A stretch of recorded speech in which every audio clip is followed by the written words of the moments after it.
So it looks like it's really happening. You could see it in his eyes. You could hear it in his voice. Senator Mark Kelly, the man the media told you was untouchable, the so-called astronaut hero, the establishment darling, is absolutely terrified. And he should be. Because for the first time in modern history, a sitting United States senator isn't just facing political criticism. He's staring down the barrel of a military court-martial that could strip him of his rank, his pension, and yes, his freedom. And it could happen as soon as this week. Stick me to the very end of this video because we're about to see what the Trump administration has planned for this blatantly seditious behavior. And if you're Mark Kelly, it ain't good. Hey gang, it's me, Dr. Steve, your Patriot Professor, here to help you make sense of the madness as the far left desperately tries to stop the unstoppable rise of a new conservative age that you're making happen all over the world. So if you want a front row seat on how you continue to change the world in ways you never even imagined, make sure to smack that bell and subscribe button.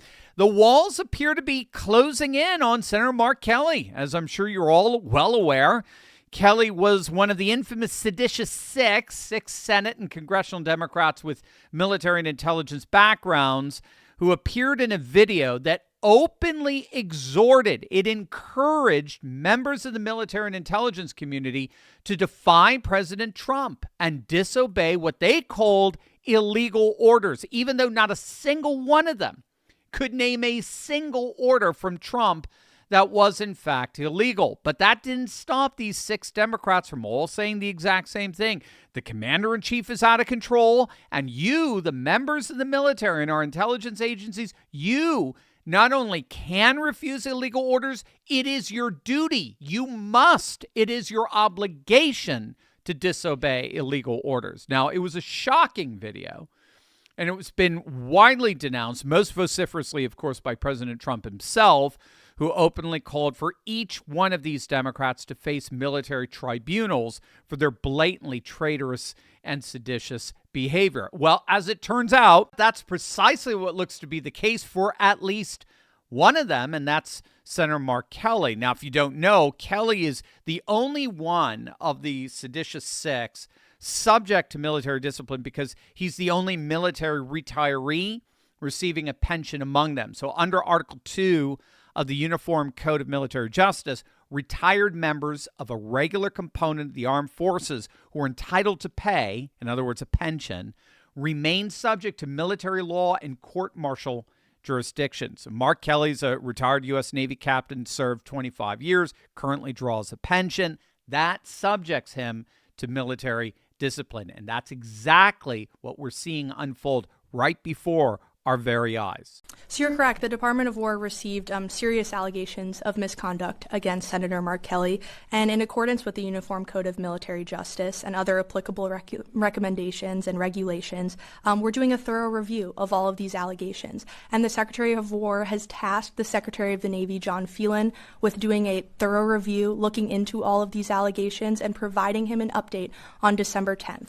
So we will have more information to come on that. But I would just add that this despicable video that Mark Kelly participated in with the seditious six was a politically motivated influence operation that was an attempt to undermine the chain of command to sow distrust and division in our armed forces. That is absolutely ridiculous, and it puts our warfighters at risk.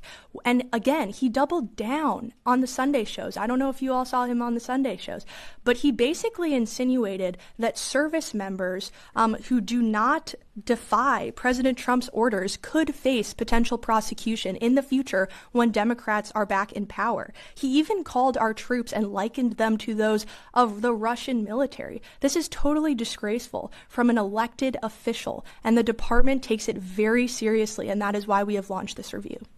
Now, Laura Loomer followed that up by interviewing the Department of War senior legal advisor, Tim Parlatore, and he confirmed that Mark Kelly's seditious activities are indeed under military investigation. There's a range of options here. I mean, everybody's focusing on the possibility of a court-martial, but there's a whole bunch of things that they can do. They could do administrative remedies. You know, they could give him a letter of reprimand. They could actually take one of his ranks away in retirement and lower his pension. And ultimately what they're going to do is they're going to look at the feasibility of these different things. And so if you look at what he did, and they try to say, if you look at this video, all we did was state the law. Okay, there are two problems with that. One, they misstated the law.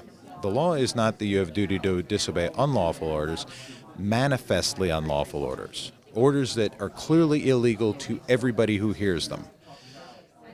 So they lowered the standard first. Two, they didn't define what the unlawful orders they were talking about were. But if you instead take that video in the context of all of the other rhetoric, where they're talking about National Guard deployments are unlawful, Venezuelan boat strikes are unlawful, all of the other rhetoric, and you take those two together, then you say, okay, now what they're asking people to do is to not go to the National Guard deployments, to not execute Venezuelan boat strike orders. And that's the problem right there, is that those orders are lawful. Now, they can argue and they can say, oh, we think that order is unlawful. And if you have a dispute where some people think it's lawful, some people think it's unlawful, that means it's not manifestly unlawful. Deploy to Chicago with the National Guard, presumed lawful. Shoot that protester in the head, manifestly unlawful. Don't do that. And that's really the difference, is that they've put it in a way that is intended to confuse and is intended to, we believe, cause dissension within the ranks. And so that's something that the Navy is looking at. So there you have it. It's very clear that Kelly and the Seditious Six were emphatically not within their rights. They were not calling on all military personnel to simply follow the law. That is not what they were doing. They were intentionally inciting mutiny by deliberately omitting the manifest qualification for unlawful orders, right? I mean, these are rabid left-wing lunatics who believe that Trump himself is unlawful, right? This is what TDS does to people. It causes them to lose touch with basic reality.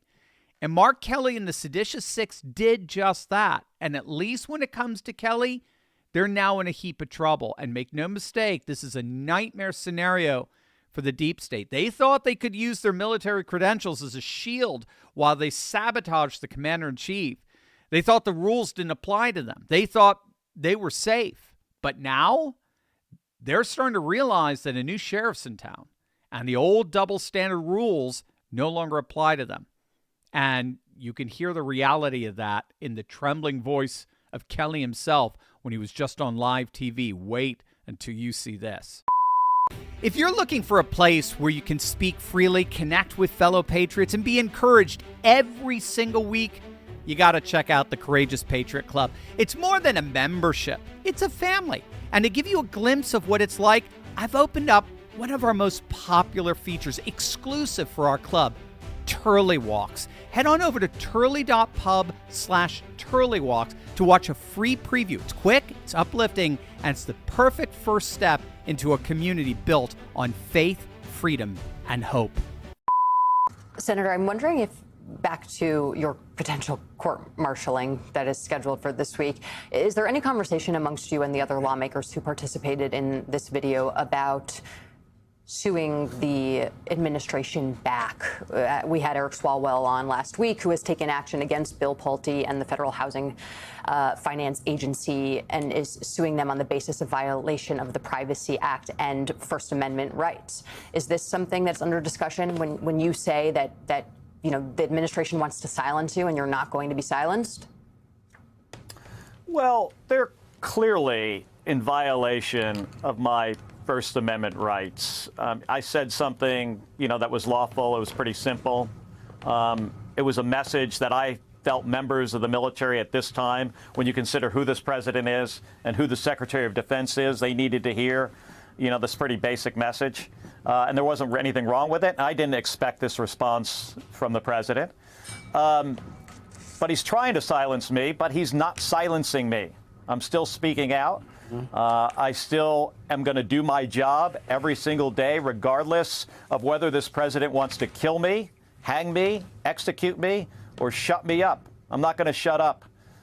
Litigation, coming from me, it's not like in my nature, to do that. I'm going to respond. I've got, a legal team that will respond to whether it's DOD or DOJ, forcefully, because they're in the wrong here. And I think people know it. And it's kind of a ridiculous proposition that because of something I said, they want to either kill me or now prosecute me under the Uniform Code of Military Justice. It's ridiculous. Now, you can be sure that what he just said there was fed to him by his lawyers. They are clearly pursuing a First Amendment defense here. Note what they are not pursuing. They're not pursuing a defense of what the seditious six initially insinuated, which was that President Trump and War Secretary Pete Hegseth are issuing illegal orders. That's what they had been doubling down on up until that interview. What you just heard there was a very clear pivot. So, in other words, the lawyers recognize they got nothing. There is or was no single illegal order. And Mark Kelly knows that. His lawyers know that. He just can't believe that the War Department is investigating him for a potential court-martial as early as this week, by the way. And so no doubt his lawyers got to him and told him to hide behind the First Amendment here. And that pivot suggests that that is not the response of a confident man. What you just heard there is clearly not that's the response of a man who knows he crossed a line that cannot be uncrossed. He knows that inciting troops to disobey orders is not free speech. It is sedition. And the fact that he and his fellow seditionists deliberately left out the word manifest in encouraging military servicemen and women to disobey orders crosses the line of free speech. That ain't free speech no more. You do not have a right to exhort military servicemen and women to blatantly and unqualified disobey orders in such a way that is itself clearly unlawful, right? That's, again, just the sin of projection never ceases to amaze me.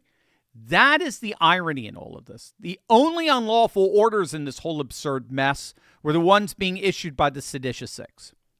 I mean, thank God they don't have the authority to issue them, but it was their exhortations, it was their encouragement of disobedience that was itself unlawful. And Mark Kelly, trying to play the tough guy while he's running away and hiding behind the First Amendment, hardly suggests confidence in what he originally said in that video. And they knew what they were doing. They knew it. That's the key. They knew, in the words of one commentator, that they were lighting a match to our republic. They knew it. Remember, Victor Davis Hansen's been making the argument of late, and I think he's absolutely right. The Democrats do not believe they're ever going to get executive power again. They think the White House is gone, at least for the foreseeable future. So all they're trying to do right now is destabilize the country in the process. And the seditious six were contributing in that. They knew that they were deliberately attempting to delegitimize the President of the United States and the Secretary of War. The fact that none of them could even remotely name a single actual illegal order from either the President or the Secretary admits everything. It has nothing to do, what they said had nothing to do with actual manifest unlawful orders. It had everything to do with deliberately attempting to undermine and delegitimize the commander-in-chief. And that is clearly seditious. And when coming from someone like Mark Kelly, who's uniquely vulnerable under the Uniform Code of Military Justice because he is a retired Navy captain drawing a pension, that means he's uniquely subject to military justice. And he's slowly but surely coming to the startling realization of that, as evidenced by his pivot to the First Amendment. Not only did he insult and defame the most senior officers in the military by insinuating that they would issue illegal orders, but he deliberately attempted to sabotage the authority of the commander-in-chief in the process. Kelly, in particular, I think all six of them, but Kelly in particular, must be held accountable in this. And we, the people, will demand no less.